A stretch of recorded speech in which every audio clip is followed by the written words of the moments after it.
আমার ছাদ বাগানের এইদিকে আছে একটা সফেদা গাছ। সফেদা গাছ ভর্তি শত শত সফেদা ধরেছে। আমার বাসায় এই মিষ্টি সফেদা তেমন কেউ পছন্দ করে না।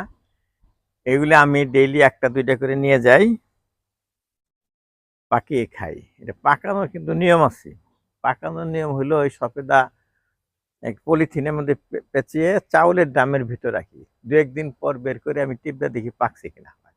এমনি বাইরে রাখলে কিন্তু সাধারণত পাকে না। যেসব সফেদার এই যে আগাতে কাটা নাই সেগুলো পরিপক্ক হয়েছে। কাটা থাকলে পাকবে না। এই যে যেমন এটা কাটা আছে, এটা এটা পাকবে না, দরকার ধরে থাকবে।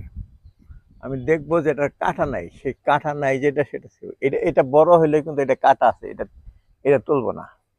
যেটার পিছনে এরকম কাটা থাকে আগা, এটা তুলবো না। যেমন কাটা আছে, নিব না ওটা।